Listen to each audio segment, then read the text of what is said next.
a resident of Saugatuck Township, and with Bill Manifold, the photographer, we're doing a videotape on the history of the Saugatuck-Douglas Library.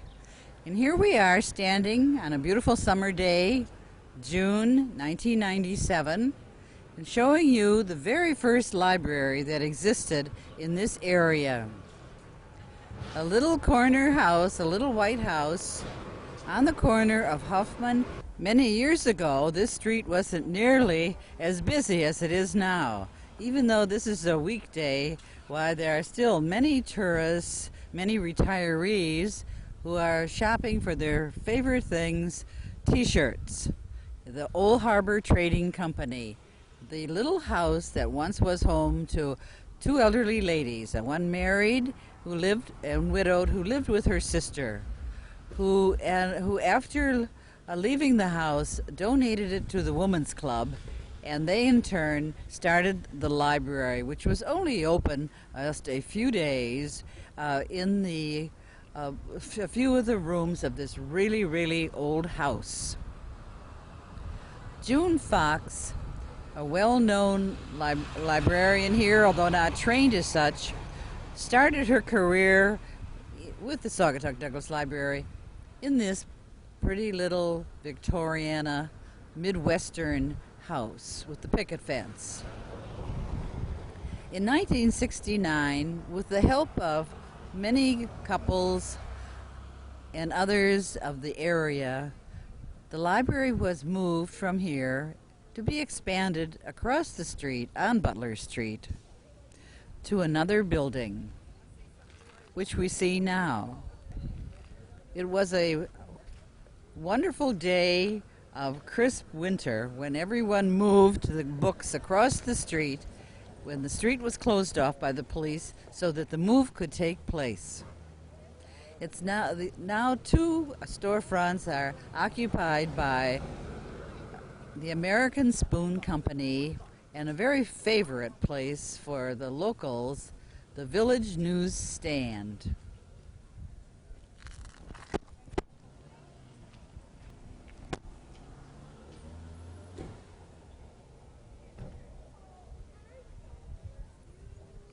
At that time, those benches were not present, but these are all for the benefit of the husbands of the ladies who love to shop, so that they can sit and be patient and enjoy.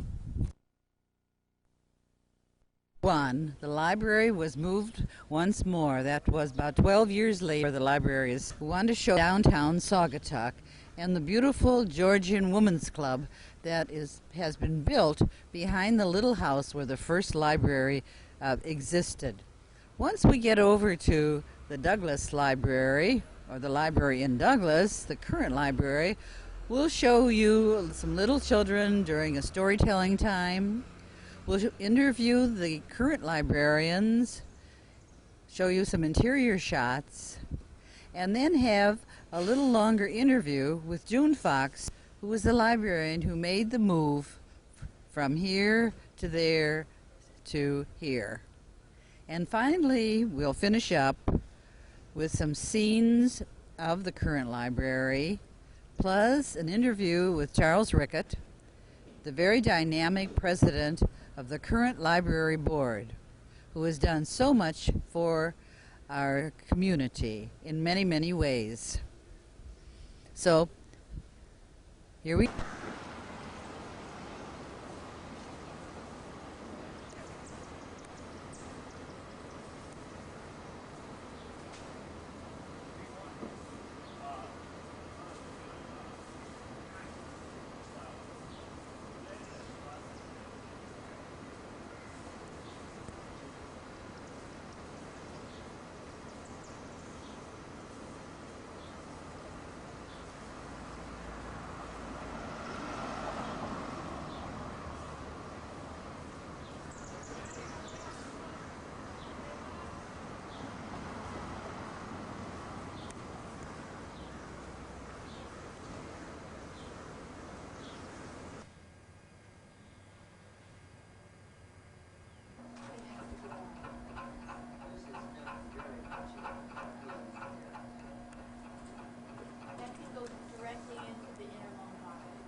We're going to have some fun this summer. We're going to have fun this summer in our reading program. These sheets right here are for all the books that Mom or Dad or anybody read to you, okay? And you have them fill this out, okay? And then when you fill a sheet out, you put your name in the fishbowl up there, and you can win something. You can win a prize. Yeah. And this summer goes for 7 weeks. And we're going to meet every Wednesday at 10:30. So I want to see all your smiling faces every day if you can make it. Every day that we have our little group, okay? Yeah. Okay. Okay. Now today we're going to start out with a little bit of exercise. Okay? Can we all find our heads? Where are our heads? Can we find our heads? Our heads? Is our heads? Where are our shoulders? Shoulders? Got our shoulders here? Where are our knees? Knees. And our toes. Where are our toes? All the way down here, huh? All the way down at the bottom. All the way down. And then where are our eyes? Eyes? Pooh's, yes, right. Pooh's going to help us. He's going to help us. Okay? Let me have Pooh. He's going to help us. See, here are Pooh's eyes. Where are Pooh's eyes? Pooh's eyes are right here. See him pointing? He's going to point to his eyes. And his ears. There's ear. Huh? Mouth. Mouth. And nose. Look at, there's Pooh's nose. Okay? Now look what I have. Look what I have right here. I could pick out a book. I You, want you to pick it out. okay. This is the one we're going to do. Okay? Pooh's going to help us today. We're going to go to this page right here. See? Yeah. I do. Oh. Yeah. See, now this is, see, Pooh's doing this too, see? We're going to head and shoulders, knees and toes, knees and toes. See, you know this. Head, shoulders, knees and toes, knees and toes, eyes and ears and mouth and nose, head, shoulders, knees and toes, knees and toes. Whoops. We lost one. Hi. Ears and mouth and nose, head, shoulders, knees and toes, knees and toes. Now that's pretty fast. Wow. So we're going to start out slow. Okay? We're going to start out slow. Let's stand up. Let's stand up. We're going to stand up. Okay. I'll have Pooh. I'll have Pooh help us, okay? Okay. Are we ready? Here we go. Head and shoulders, knees and toes, knees and toes. Head and shoulders, knees and toes, knees and toes. Eyes and ears and mouth and nose. Head and shoulders, knees and toes, knees and toes. Whoops, we lost people here. Too much excitement. Well, that's okay. That's okay. We'll get the hang of that. We're going to do... Eddie's off to find his teddy. Teddy's name is Freddie. Here's Eddie. He's off to find Freddie, his teddy.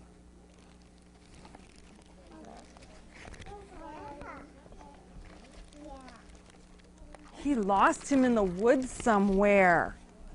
It's dark and horrible in there. Help, said Eddie. I'm scared already. I want my... Came nearer and nearer. Someone was crying. Soon the whole woods could hear the voice bawl.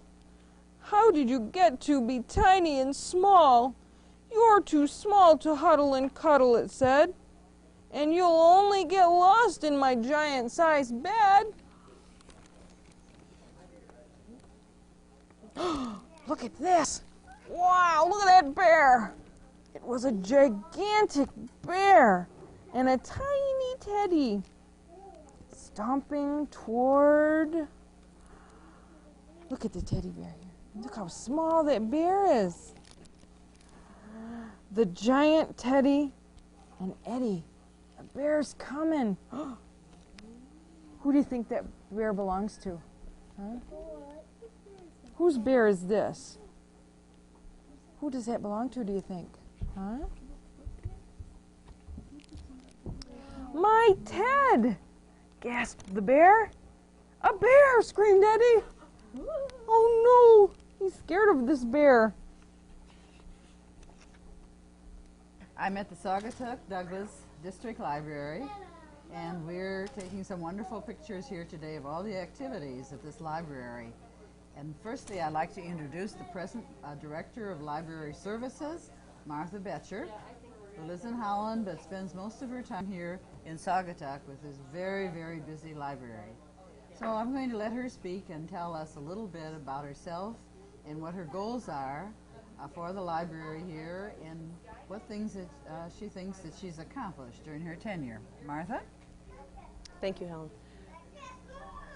I've been here at the Saugatuck-Douglas District Library for 5 years. I started right in the middle of summer reading, which is about where we are right now, in 1992. So this is my 6th summer with summer reading, even though I've been here 5 years. Our goals for the library, one of them, of course, is expansion. If you look at the ends of our bookshelves, they're all quite tight.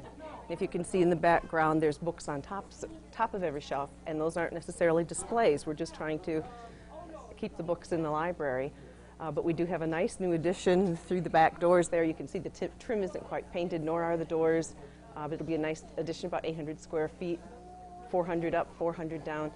There's also a lift, and that will give us an opportunity to put part of the collection downstairs. The newest service that we have this year, for years we've had online library catalog available where 78 different libraries listings of materials are on there, and we've been able to access those for people.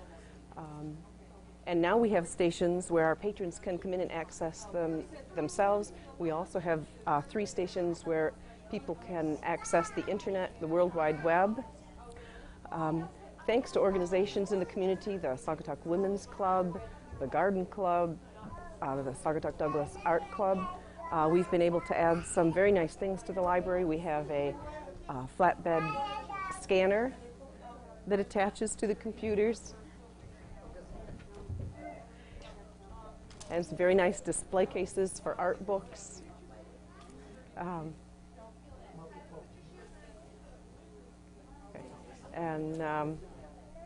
We're looking forward to moving into that new space so that we can expand some of the shelving and add some more books. Well, thank you very much, Martha. Now, I just want to take this opportunity to say that Martha can't do all this by herself, and she has some marvelous helpers, or employees here of the library. And I'd like to introduce Fran. Fran, would you come forward here and be close to us for a moment? Well, you could. It's colorful. Right. And Fran, would you tell our viewers how long you've been here at the library, how much you enjoy it, how much everyone enjoys your marvelous personality, and what you like best about being here? Just go ahead. Go ahead. Go ahead. Speak to him. My name, Fran Vanderbrook. I've been at the library for about 13 years, and I've enjoyed every minute of it. I'm sure that we have a library that everyone else enjoys also. I intend to be here for a while yet, and I love the atmosphere, I love the books, and I love the people who come in. Thank you very much. And also, not to be ignored, from behind the stacks over here where the reference collection is one of the mainstays of the library, Lauren McCaleb, a friend of mine, who's going to work with me on building up a new library garden, in addition to the many other things that she does here. including adding her artistic talents. Lauren, would you tell us how long you have been here and what your own personal goals are for the library? What you like best? I've been here about 10 years altogether, maybe a little less. I took a break for another job in the middle. I've seen lots of changes. Martha makes sure that if we've been away for any length of time, things are moved around so that we don't get stagnant. Personally, I think this is the best job in the world. It couldn't be a better, it just couldn't be more fun. People are wonderful, and of course being so close to books is probably the best part for me. I'm really looking forward to working on the garden with Helen and the garden club. Especially, I don't know whether this is going to get filmed outside. Are you filming outside at all? So you'll have a look at what it looks like now, and maybe you can come back in a few years and see how great we've fixed it up. Can I get back to my wonderful job? Well, thank you very much, librarians. There are others who are not here today, and I've forgotten to say that this is June 18th, 1997. And we're now going to proceed to the lower level of the library, where we're going to do an interview with the librarian who has been here many years, June Fox, who's going to be able to tell us a great deal about the history of our lovely library. Thank you, both of you, all three of you.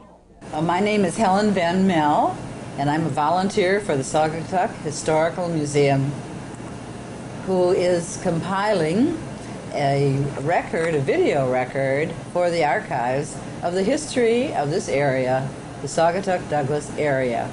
It's going to take them a while to accomplish all this. It's a varied area with a lot of interesting people, many of whom come from faraway places. One of the gems of our community is the Saugatuck-Douglas District Library, which has been here for quite a while. And so it's my job, because I've been on the board of this library for a long time and hold it dear to my heart, to help compile this video with the help of Bill Manifold, the photographer, and the major help of the librarian who was here for so many years that everyone in this community knew and respected. She is here today. Her name is June Fox, Mrs. John Fox. And I'm going to be asking her some questions about her reminiscences of the library and how it grew and how it is continuing to grow, plus some of the changes that she's seen during her years here. So welcome, June. Thank you. And I wanted to ask you whether you're a native Saugatuckian? Yes, I've lived here 73 years. I had my first birthday here in Saugatuck. And tell us how you started being a librarian and where you started. Well, my two girls were in school, which meant I could do something that I thought I'd enjoy. So I started in 1968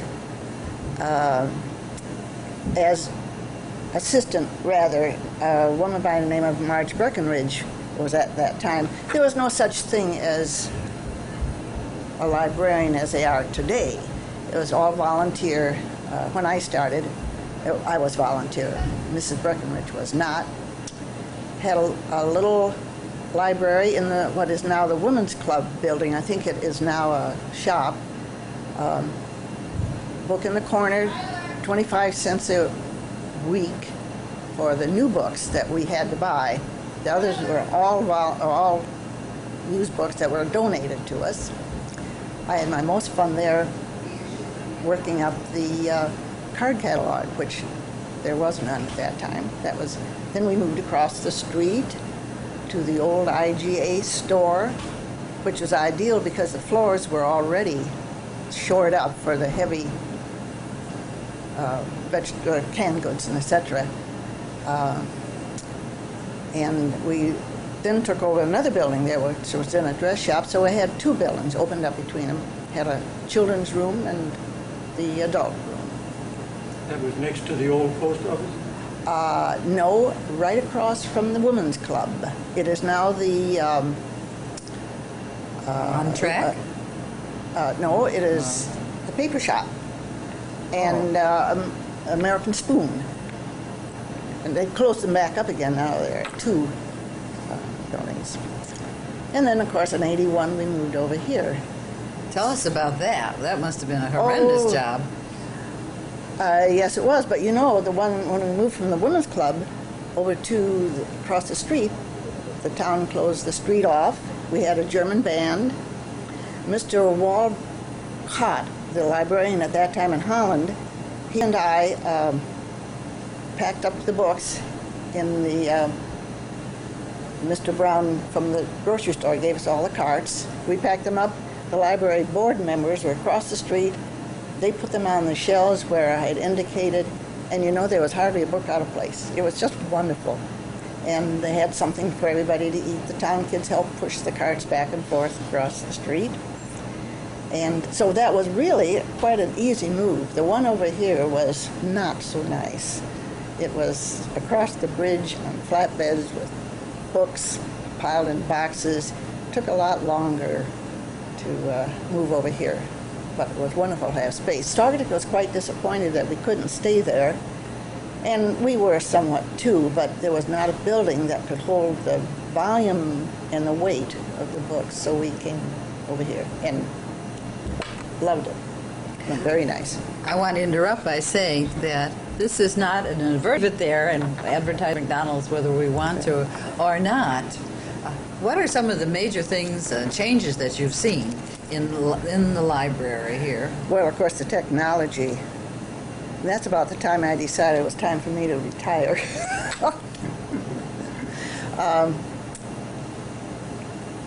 Well, I was at retirement age, and I retired at 62. I've been out of this business now for 11 years. And it was ready for young people to take over. After all, we all have time that we want to retire. And Excuse me, did you say 62? You retired in? no, I retired when I was 62. Oh, when you were 62, sorry. Okay. So I'm now 73, so All right. I've been enjoying my retirement. But I enjoy the library because I'm here an awful lot. I don't miss the work, but I miss the people. It was getting big and more technology, and took a lot more energy. When I started this, it was really not fair to call me a librarian because now you have to have a degree. I did not, but I had to go to school or college every 3 years for classes, and so that's how I learned. And boy, I bet that card catalog is a mess up there. You know, you make a catalog card, you're sort of making a lot of guesses, but now you have to have a degree. But at that time I didn't, and the people that worked for me, of course, didn't. So I call myself a librarian, not a director. But I had a wonderful board all through those years that helped me out. Who were some of the people who were on your board whose names come to mind? Well, Myrtle Bird, who was instrumental in our becoming a district library, Mrs. Gertrude Hamilton, Kit Lane, Mr. Gregory here in Douglas. We had to have two on the board, two from each district, you know, Saugatuck-Douglas and the district.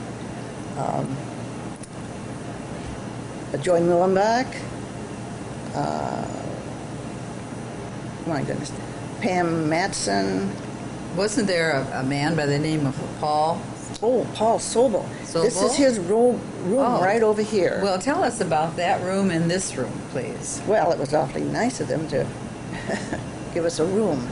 But Paul was a great worker on the school board, on the library board. He did a lot of the designing upstairs, helping with the stacks, and with getting this downstairs in such a condition that we could use it for something other than stocking books that were no longer used. And then they gave this room to me, which I think is just wonderful. This was our story room, but I never used it as a story room. By that time, I was retired. But this is nice for the children. And right behind your head is a plaque that says the June Fox Meeting Room. So I remember I was first on the board when we had a party to honor naming this room for you and the other for Paul Sobel. Is that correct? That's right. Yes. It was lovely. Yes. Just lovely. Now the room is very bare right now and not up to its usual attractive standards. Why is that? Well, I do believe that they are going to put the elevator in for those people who cannot use the stairs. And I do think, from what I understand, it is going to be a children's room because, as you probably noticed, upstairs is as crowded as the library got to be over in Saugatuck. It just got so that books were stacked on the floor and on the top, and that's the way it is right now upstairs. So I think that'll be just wonderful. It will be marvelous. While we were over in Douglas, or Saugatuck, the one thing I liked about that, we had the overhang that is now over those 2-3 buildings over on Butler Street, and we had chess tournaments outside, and we had craft shows inside. You know, people would bring, and that type of thing was fun. And I had 2 windows to fill with displays and things. I never was very good at making posters, but I simply loved to fill up the windows and seasons for different things. And we tried taking once a week books out to the Hamilton School, which is on the Blue Star Highway, the elementary school. The teachers never had a chance to get to the library or so, and their closest one was Holland. So I'd take 4 or 5 big boxes full of collections of different kind of books, and I thought that was a lot of fun. And I think a bookmobile is something that's really a wonderful thing to have. Maybe someday this library will be able to afford that. And now we have videos and tapes for the visually impaired. Yeah. We had talking books, and I'm sure they still do, but that was the only thing we had at that time. I think something that's unique to Saugatuck, I think, are beach books. Is that something that you started, or is that more recent? Tell us about that, Joan. You know, people from our visitors that had cards, or any of our own patrons, would love to take the books, but it's so nice to go out on the beach and read a book. Well, the sand gets in between that plastic that we put over the books, and it got to be so our books were beginning to get ruined, or water, or food, or whatever. So we asked people to bring paperbacks if they didn't have any use for them anymore, and we put them up, and we always call them the beach books. And they were free to take them, and if they got lost, we didn't care, but we would, and I think they still do. If you take 2 out, if you want to keep them, bring 2 more to replace them, and that type of thing. And it worked out much better. But we still get some books. We did get some books back with sand in them. Perhaps they still do. I understand that some aspect of library science that many people don't realize is the care of books, because many of them are used so much that they have to be repaired.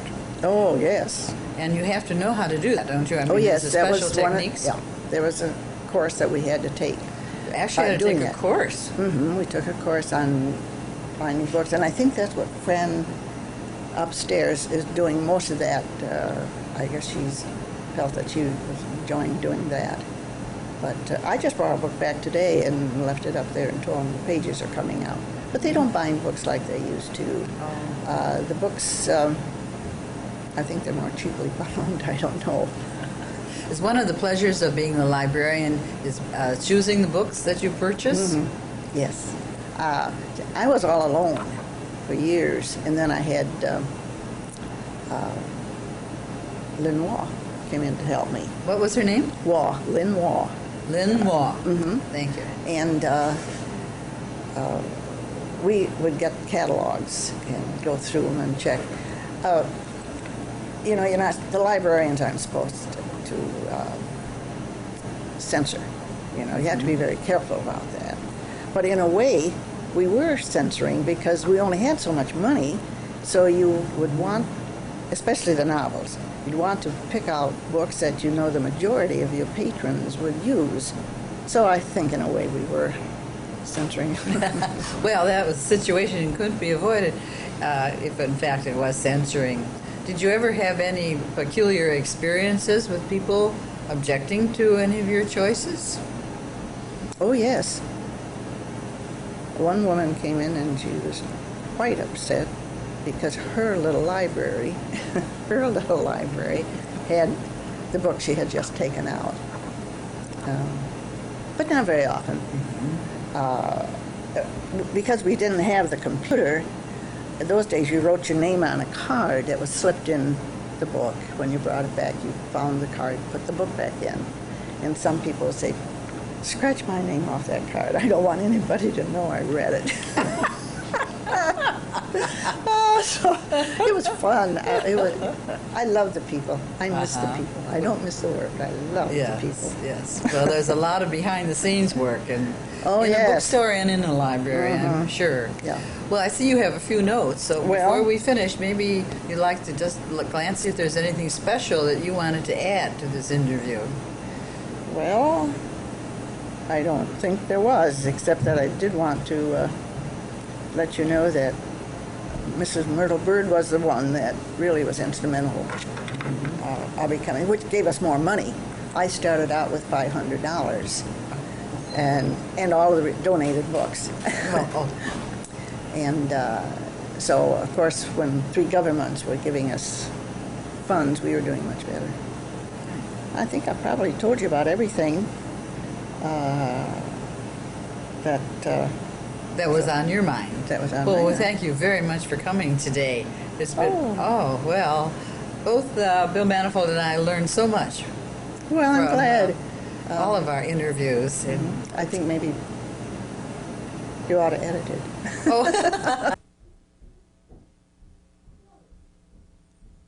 Hi, I'm Helen Van Mel again, and we're at the lower level of the Saugatuck-Douglas District Library. This is a very special room. We want to make sure that it's... we have a friend here. I'm Helen Van Mel, former member of the District Library here, and I wanted to make sure that you saw this lovely reading room before it's changed into something else in 1997 in the process of enlarging the library, which we've been working on.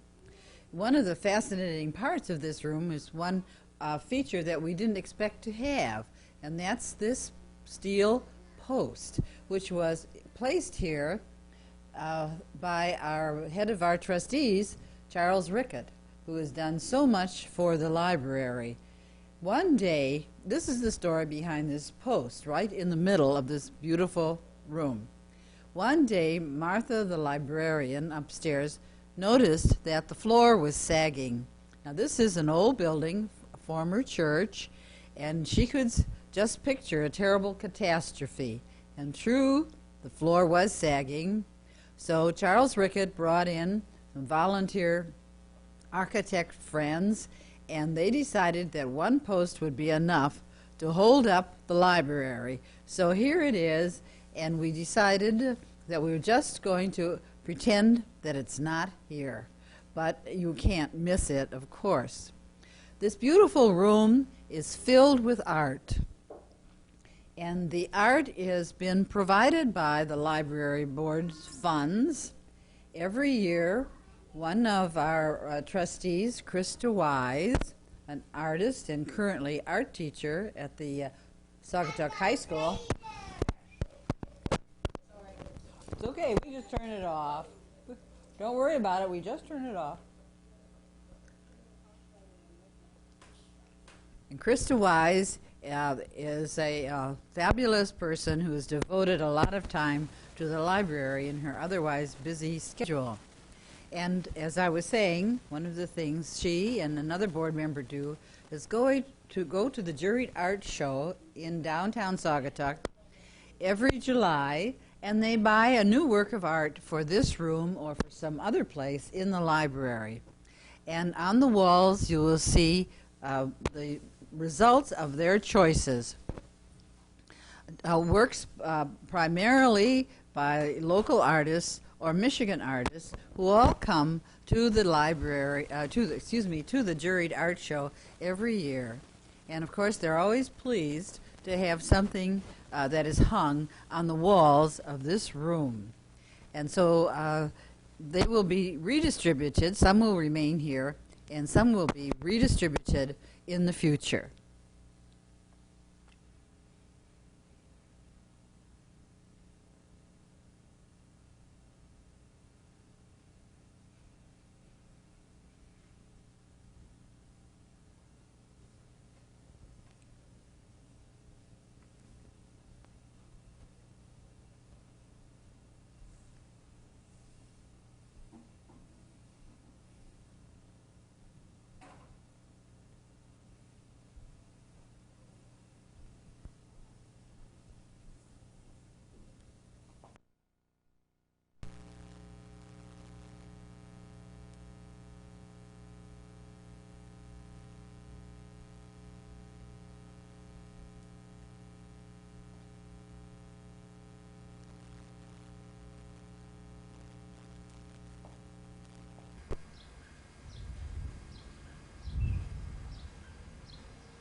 Bill? Yep. Could I walk up that?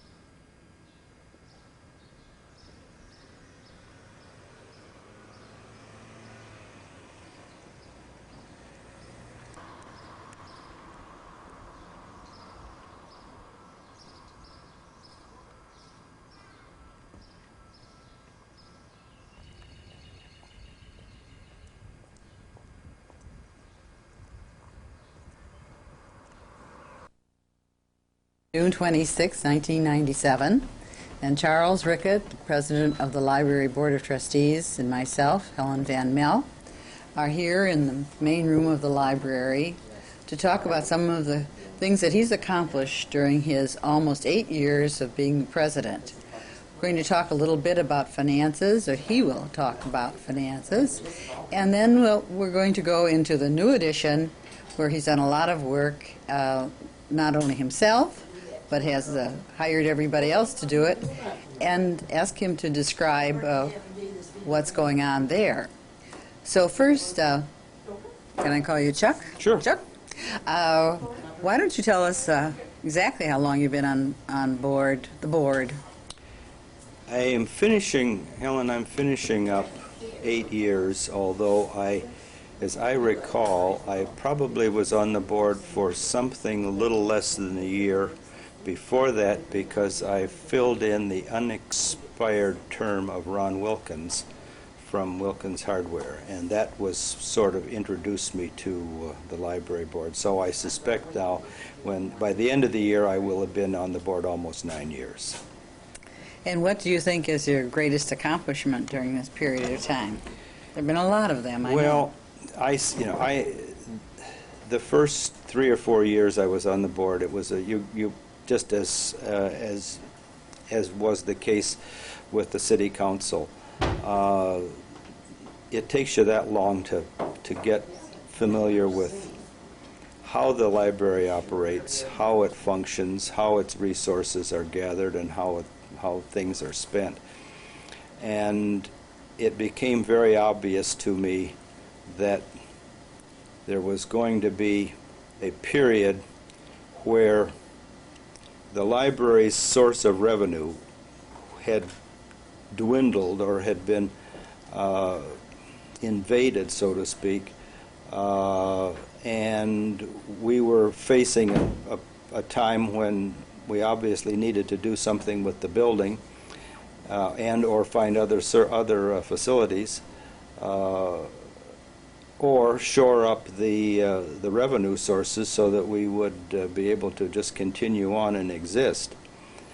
The library's primary source of revenue is, interestingly enough, penal fines, and I can explain that in just a minute, in addition to what are called dedicated allocations. District libraries are funded in two ways, and in some case it's a combination of both of the both ways. Most district libraries function on a millage arrangement, and some libraries function on what are dedicated allocations, and that is a specific amount that each of the municipalities that make up the district contribute to the library from their general fund. And then there are some libraries that use a millage and a dedicated allocation. This library functioned on a dedicated allocation basis, and the basis for it was established when it became a district library.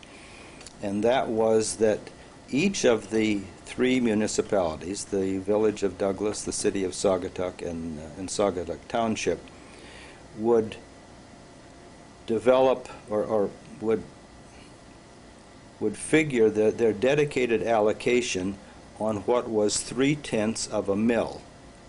So they would take the millage that they received from the communities that they serve, and factor that and send to the library 3/10 of a mill as their dedicated allocation.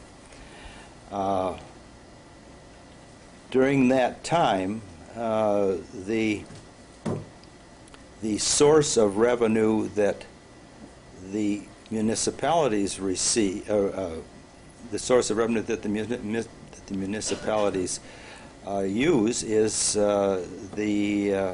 their SEVs. In other words, the value of the properties within the community that they serve. And over a 10-year period, the SEVs in those three communities have increased dramatically, simply because property values have increased, and so they get more through that source of revenue. But during that same time, they did not continue to use 3/10 of a mill as the factor that they would contribute to the library. They just used what was the original dollars that 3/10 of a mill created, and that was the source of revenue. So that over the period of years, that figure was basically a static figure, and at the same time, as any organization realizes, the costs of running the library had increased. So on the one hand, our expenses were going up, and on the other hand, our source of revenues had somewhat flatlined and didn't keep pace with the costs of running the library. The other source of revenue are penal fines, and this is a source of revenue that is available to all district libraries throughout the state. And what it is the amounts of money that are fined people who violate various laws. And when a judge imposes a fine and that person pays the fine, the court keeps what they need to maintain the court system, and the rest of the monies then are forwarded to district libraries and is a rather large source of revenue. Excuse me, but does that mean then if you get a speeding ticket, some of that, your fine will go to our library? Speeding tickets, drunk drivers, and all kinds of things like that contribute to This is surprising, isn't yes. it, to many people? Yes, and it's an interesting figure. As I recall, one of the last figures that I heard in the state of Michigan alone, this represents hundreds of millions of dollars that are spread throughout the state for district libraries. The state legislature on one or two occasions has tried to change the law, and the district libraries have been successful in fighting it because this represents to state government a rather large source of revenue or funds that they could use for other things if it weren't dedicated to libraries. But very tempting for them to dip into it. Yes, and so far we have the libraries have been successful in at least maintaining the integrity for the system. That then brings us to a point where a number of years ago, and I'm trying to think back, it probably was 5 or 6, something like that. The library here was was confronted with a situation where the building needed a tremendous amount of just normal upkeep from what would be wear and tear, painting and things like that. And we approached the village at that time. I probably should go back and indicate that when the library moved here, this building is owned by the village of Douglas, and when the library moved here, they were given a 20-year lease at $1 a year. And about the time that I became aware of the situation, or at least was involved in it, as I recall, we were about halfway through that 20-year lease, had another 10 years on it. And I approached the village and said, we need to spend a significant amount of money. We had painted the building once, and it cost us about $6,000 or $7,000. And we were only 3 or 4 years later, and it needed it again. And I approached the village and said, are you interested in, either painting the building for us, although this is not provided for in the lease, or we can side it, which was ultimately the decision that the village made. And in doing so, I asked the village to extend the lease for another 20 years. So at that time, we then had what was a 30-year lease on the building, and with a 20-year extension, and there's another 10-year option beyond that. And we invested about $12,000 to $14,000 in siding the building and bringing it, doing a lot of other things that were necessary to at least make it presentable to the public. It was also at that time that I started to give some thought to, and suggested to the board at least, that we change the mechanism under which the library is funded, because if we were going to invest that much of what was monies that would normally go to improve the library with books and equipment and all of the other kinds of things that libraries need, we had to have some assurance that we could stay here long enough so that it would work for us. So I suggested to the board that we should at least look at the option or going out on a referendum basis and doing nothing more than asking the communities to pass a millage at 3/10 of a mil, which was the original figure that was used in developing the dedicated allocation.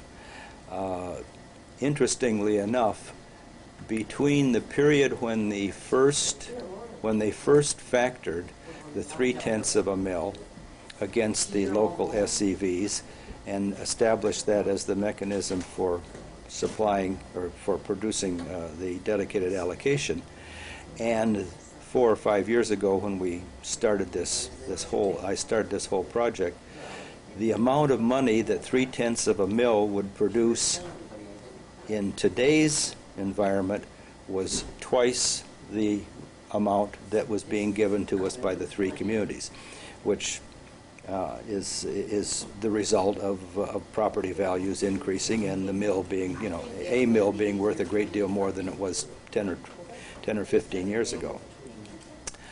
So we did. We started the process and put together a good deal of historical information about where we were and what was happening to the library and how we would anticipate using the newly gained funds that would be produced by a millage revenue basis. And at that time, you were, as you know, you were on the board. And we sent the material out. I'm trying to remember, and maybe you can remember, but it seemed to me it was somewhere between 600 and 700 of the people that we knew used the library on a frequent basis, were familiar with the library, and we just laid a case before them and said, you know, here is where we are, here is where we want to go, here is what it will cost. And as I recall, one of the without getting that information fact sheet, one of the pluses I think that we developed was that the additional revenues that would be experienced, or the additional cost that would be experienced by the average householder, was the equivalent of the purchase of 2 books on a yearly basis. So even though it did represent an additional tax burden on each of the residents of everybody in the village and the city and the township, it was a relatively small amount. And we went through all of the legal ramifications that one has to do with the county and the state and the Library Association, and got everybody's approval and went to put it on the ballot. And in November of '95, it was passed. And at that time, we then were on our own as far as financing is concerned. And it was also at that time that we were talking about, as long as we were going to have this, some of this available revenue that wouldn't necessarily be immediately needed to operate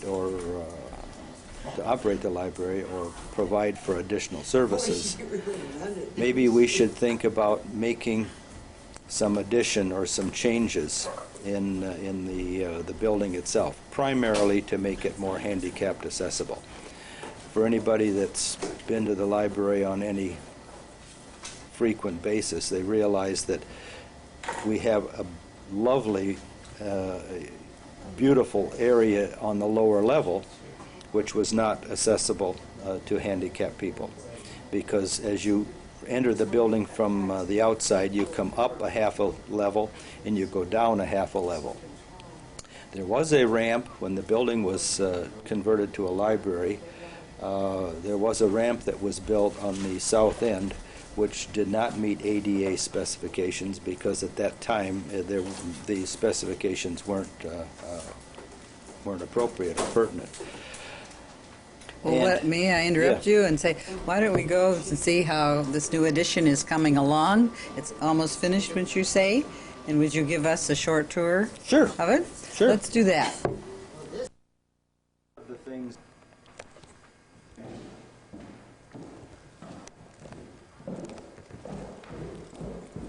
will go,